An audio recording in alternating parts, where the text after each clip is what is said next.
श्रीमन्महागणाधिपतये नमः। लक्ष्मीनारायणाभ्यां नमः। उमामहेश्वराभ्यां नमः। वाणीहिरण्यगर्भाभ्यां नमः। सचीपुरंदराभ्यां नमः। मातृपितृचरणकमलेभ्यो नमः। इष्टदेवताभ्यो नमः। कुलदेवताभ्यो नमः। ग्रामदेवताभ्यो नमः। वास्तुदेवताभ्यो नमः। ब्रह्मणेभ्यो नमः। सर्वदेवेभ्यो नमः। ये मैंने देवों का इसलिए स्मरण किया है कि ये जब आप कोई भी पूजा पाठ कार्यक्रम करते हैं तो प्रथम इन्हीं सब देवों को प्रणाम करके नमस्कार करना होता है, आवाहन करना होता है। तो ऐसा मान्यता है कि इनकी विशेष कृपा हमको मिलती है और हम जो कार्य करने जा रहे हैं उसमें भी हमको सफलता मिलती है। तो आप इतना अगर कर पाए स्टार्टिंग में तो ये भी आपके लिए एक मूल मंत्र है, ये आपको जीवन में हमेशा काम देगा। अभी रही स्वास्थ्य से संबंधित बात, तो पिछला वीडियो हमने बनाया था रेकी को लेकर के, रेकी कैसे काम करती है हमारे जीवन में। आज हमारा विषय है रेकी किन किन बीमारियों को कैसे कैसे ठीक करती है। तो आज कुछ बीमारी, एक दो बीमारी लेते हैं, उनको हमें कैसे ठीक करना है। उसके बाद यदि आप लोग चाहेंगे कि हमें रेकी सीखना भी है तो उसके लिए अलग व्यवस्था है। और वैसे हम कोई वीडियो विशेष रूप से पहले आपका रेकी के ऊपर ही बनाएंगे, जिससे आप कैसे आवाहन करते हैं रेकी का, कैसे हम अपने हाथों में उसका प्रवाह करते हैं और उस प्रवाह से हमारे हाथों के चक्रों द्वारा हम कैसे ठीक होते हैं, ये आज मैं बताता हूँ। लेकिन रेकी हम सीखते कैसे हैं ये नेक्स्ट वीडियो में मैं आपको बताने जा रहा हूँ। तो इसमें मेन ये है, सर दर्द की बीमारी है आपको, या बैकबोन की बीमारी है, या कंधों में दर्द है, उसके लिए आपको क्या करना है। प्रकृति में, चूँकि ब्रह्मांड में ही पूरी शक्तियाँ समाई हुई हैं।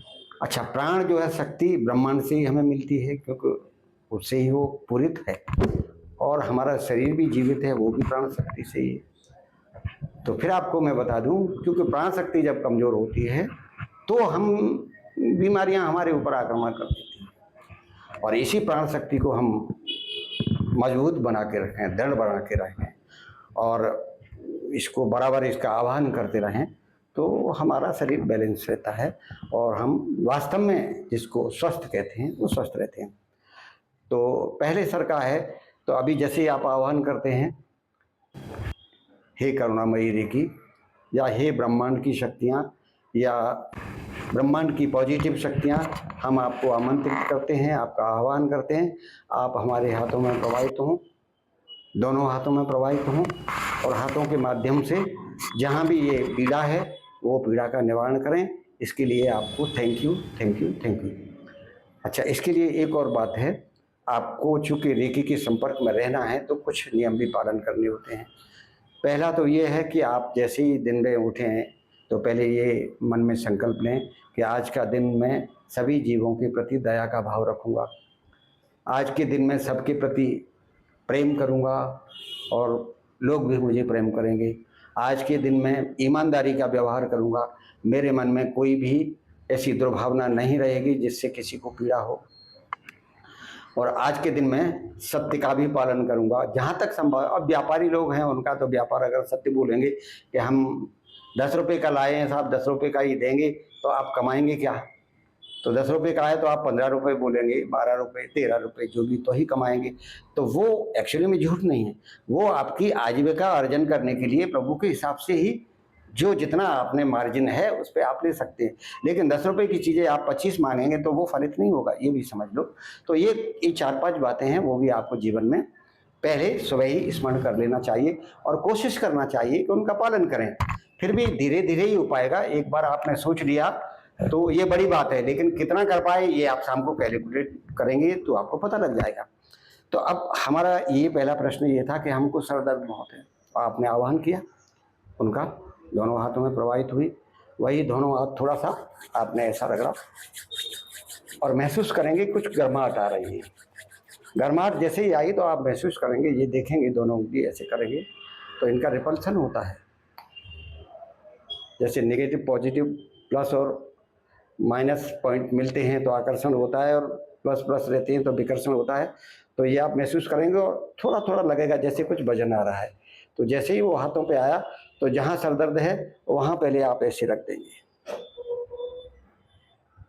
उसके ऊपर थोड़ा ये करेंगे 3-3 मिनट रखेंगे और यहाँ ऐसे भी रखेंगे।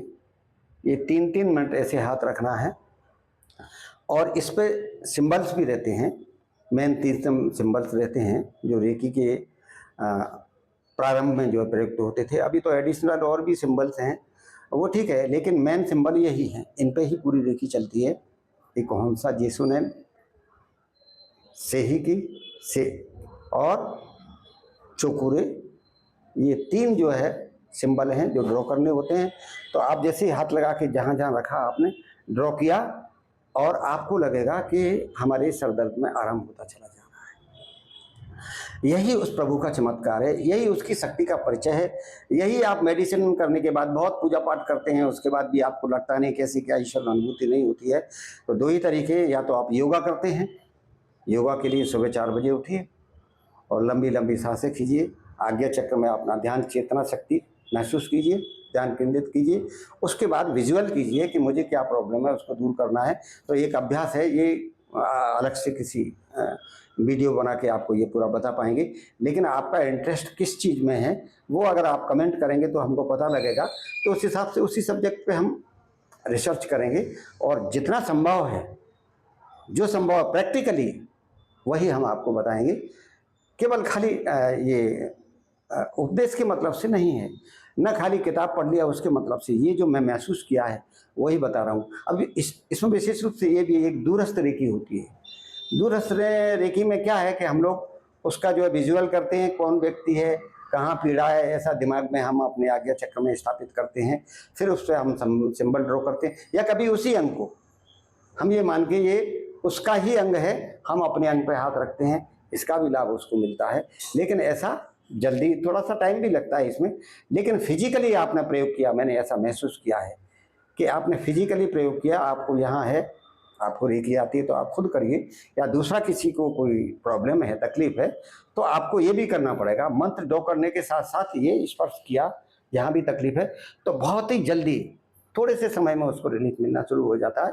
प्रैक्टिकली आप करके देखें, लेकिन पहले रेकी आपको सीखनी होगी। इसके लिए अभी आपको लगा मेरा सीने में बहुत तकलीफ है, अभी जलन हो रही है या घबराहट हो रही है, या तो मैं बेचैन हो रहा हूँ, या तो मेरे को टेंशन है, तो वो आज्ञा चक्र का मैटर है, वो अलग से है।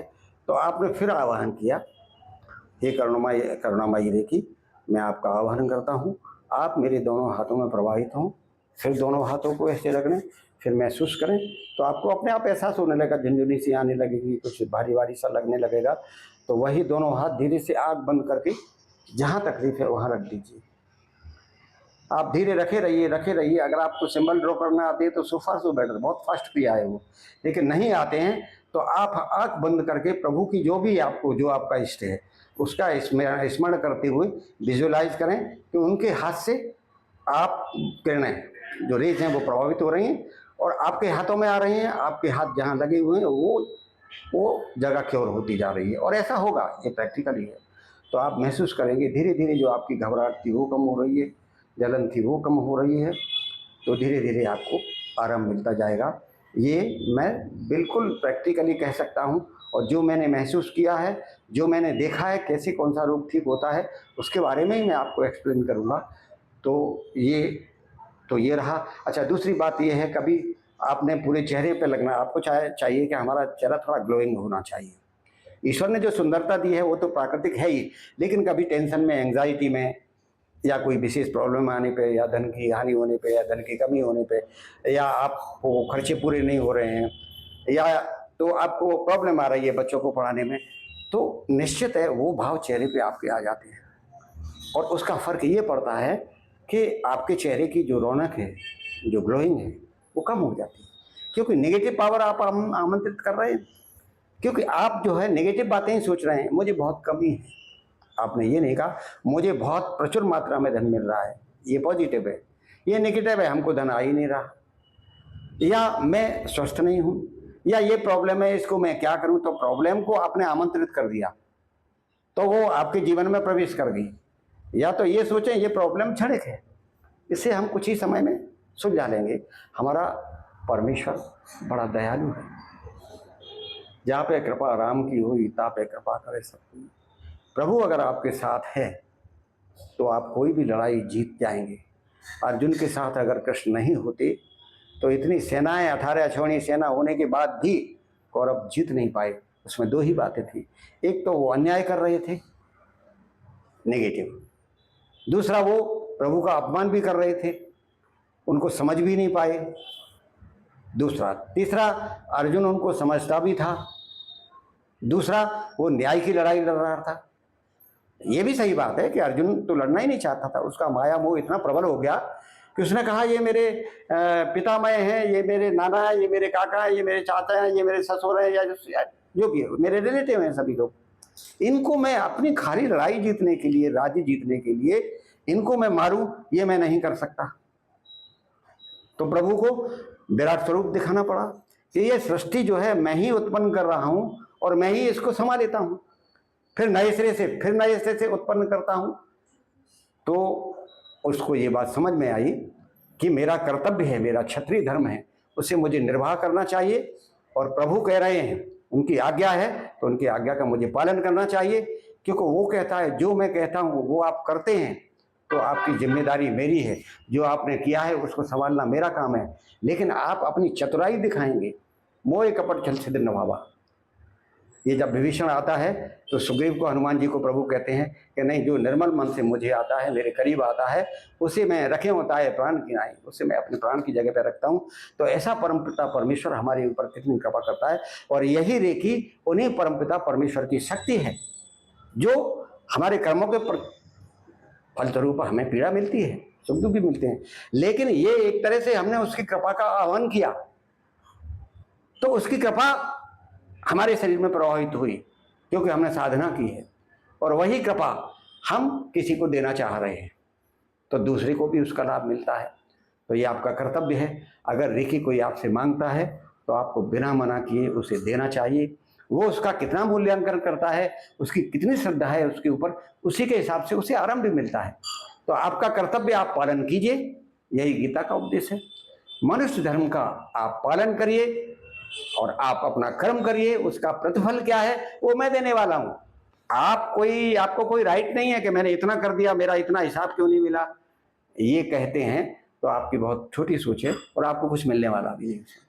तो एक तो निर्मल भाव से, सरल भाव से, श्रद्धा के भाव से उसका जब आह्वान करते हैं तो मैं ऐसा मानता हूँ वो सुनता भी है, आपकी मदद भी करता है और आपको पीड़ाओं से बाहर भी निकालता है और आपको स्वस्थ भी रखता है और आपके जीवन में मार्गदर्शन भी देता है, ताकि आप जहाँ जाना चाह रहे हैं वहाँ तक आपको उसकी कृपा का अनुभव हो सके। यही परमेश्वर का प्रभाव है। तो आप निरंतर उसका ध्यान भी कीजिए और रेकी को सीखिए। रेकी से आप, मैं समझता हूँ, छोटी मोटी बीमारियों के लिए कभी आपको डॉक्टर के पास जाना नहीं पड़ेगा और बड़ी बीमारी भी ठीक होगी, लेकिन धीरे धीरे इवन इसमें कैंसर भी ठीक होता है, लेकिन समय लगता है और आपका विश्वास और श्रद्धा भी चाहिए, तभी ये चीज़ें संभव हो पाती हैं। मैं समझता हूँ आप इस चीज़ को समझ सके होंगे, लेकिन ये सब्सक्राइब करें और लाइक भी करें और कमेंट भी करें, ताकि मैं समझूं कि क्या चीज़ मैं छोड़ गया जो आपको चाहिए थी, तो मैं आपको वो अगले वीडियो में बना के करके दूंगा। ये मैं कह सकता हूँ। धन्यवाद। प्रभु आपकी सुरक्षा रखे, खुश रखे, प्रसन्न रखे।